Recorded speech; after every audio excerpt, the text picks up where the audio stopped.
Hello tout le monde. Dans la précédente vidéo, nous avons commencé les bases de Panda. Nous avons vu c'est quoi un data frame. Nous avons vu comment importer un fichier CSV, comment décrire les variables, sélectionner des variables numériques, des variables catégorielles, euh, comment afficher des lignes aléatoires, supprimer une ligne, supprimer une colonne et plus encore. Dans cette vidéo, nous allons voir comment trier un data frame selon une colonne donnée, du plus petit au plus grand ou du plus grand au plus petit. C'est parti.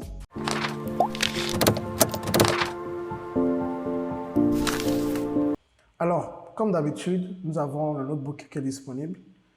Je l'ai déjà répété plusieurs fois, je pense que vous êtes déjà au courant désormais. Tout est là. Vous cliquez sur ça, vous avez la liste des data frames. Vous cliquez sur celui-ci, 3.1, manipulation des données avec Panda, et c'est bon. Moi, je l'ai déjà ouvert ici et c'est disponible là.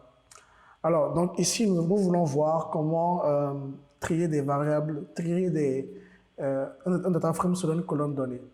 Donc, ce que nous allons faire d'abord, c'est que je vais vous montrer, nous allons revenir à cet exemple de movie, du dataset de film qu'on a vu dans la précédente vidéo.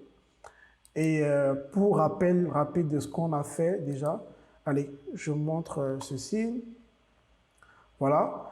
Pour rappel rapide de ce qu'on a fait, on a appris également à changer les colonnes, vous vous rappelez. Donc du coup, supposons que par exemple je change la colonne grosse en revenu.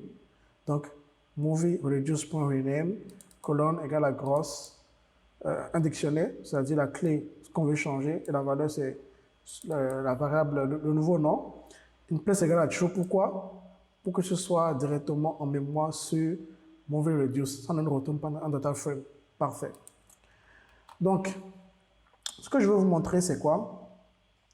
C'est que nous voulons trier en fait Allez, je vais vous afficher movie reduced.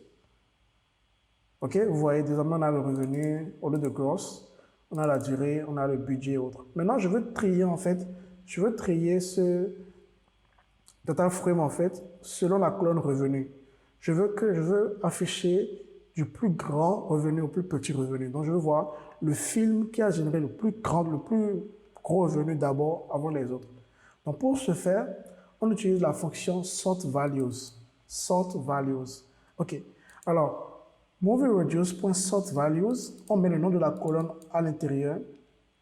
Et allez, on va juste faire ça comme ça avant de voir des particularités. Donc, sort values, revenu, et j'exécute. Donc, si je fais attention à revenu, vous voyez, vous verrez que c'est du plus petit au plus grand. Et vous voyez, bien sûr, on n'arrive pas à voir tout ceci là parce que il y a quelques affichages qui ont été supprimés. Donc, je vous invite à, par exemple, nous allons sélectionner les 5 premières lignes ou les 6 premières lignes, allez, 10. Donc, je fais, vous vous rappelez comment on sélectionne avec les listes et autres? Bah, c'est pareil ici quand vous sélectionnez des lignes. Donc, 10 comme ça. Nous verrons la sélection des lignes et des colonnes dans la prochaine vidéo. Donc, voilà un peu les 10 premières lignes. Vous voyez que c'est du plus petit au plus grand. Donc, voilà le film qui a généré le plus de revenus, c'est 162. Je ne sais pas si c'est 162 000 ou bien vraiment 162 $, ce serait bizarre. Donc voilà, là c'est quelque chose d'important. Il faut savoir ce que veut dire, ou bien le scale de chaque colonne. Est-ce que quand on a 162 en revenu, est-ce que c'est 162 000 ou 162 exactement? Quand on parle de durée, 96, 106, est-ce que c'est en minutes? Est-ce que c'est en heures? Bien sûr, non, on suppose que c'est en minutes, mais il faut être certain. Donc du coup, si on veut un affichage plus grand, plus petit, ben, il suffit d'ajouter ici le paramètre ascending, comme dans value count. Donc on fait ascending égale à false pour avoir descending, donc du coup le plus grand ou plus petit. Et j'affiche les 6 films qui ont généré le plus de revenus. Donc vous voyez, donc j'ai fait le sort ainsi. Et là voilà, vous voyez, voilà. C'est quoi le titre du film? C'est Titanic.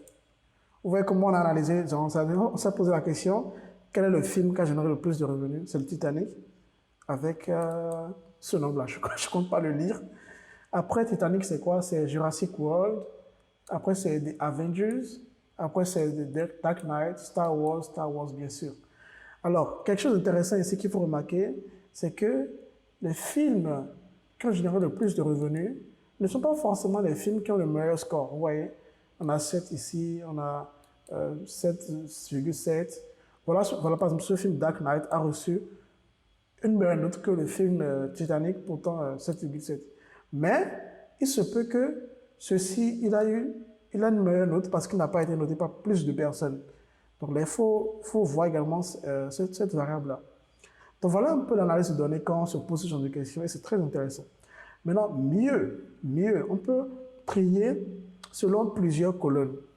Donc, par exemple, moi, je vais trier selon l'année et le score.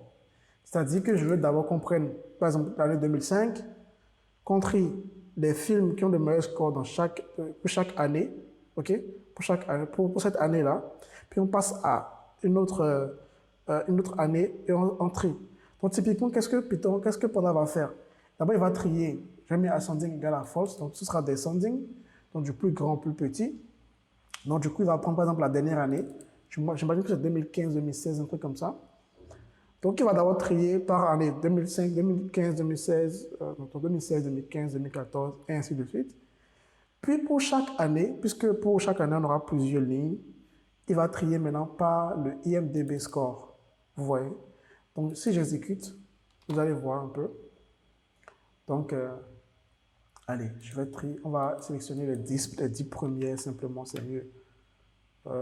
Allez, les 20 premiers. Donc, allez, on a trié déjà par année. Donc, vous voyez, d'abord, on a les 2016. On n'a que des 2016 d'abord. OK? Vous voyez, que des 2016. Puis par score. Donc, en 2016, le film qui a le plus gros score, c'était 9,1 et c'était Kickboxer Vengeance. OK? En 2015, bon, je n'ai pas, on a parlé de les 2015. Ce qu'on peut faire, si on le voit, en fait, finalement, pour chaque année, le plus grand film, on peut décider de supprimer, en fait, les duplicates, c'est-à-dire 2016. Les duplicates, en fait, pour le title year. Mais bon, ça, c'est pour une prochaine vidéo. On verra comment supprimer les duplicates. Je vous demande d'aller le chercher également sur Google. Allez littéralement taper comment supprimer les duplicates, vous voyez. Essayez ça et vous allez voir un peu ce qu'il y en est. Allez, prenez soin de vous et à la prochaine vidéo. Ciao, ciao.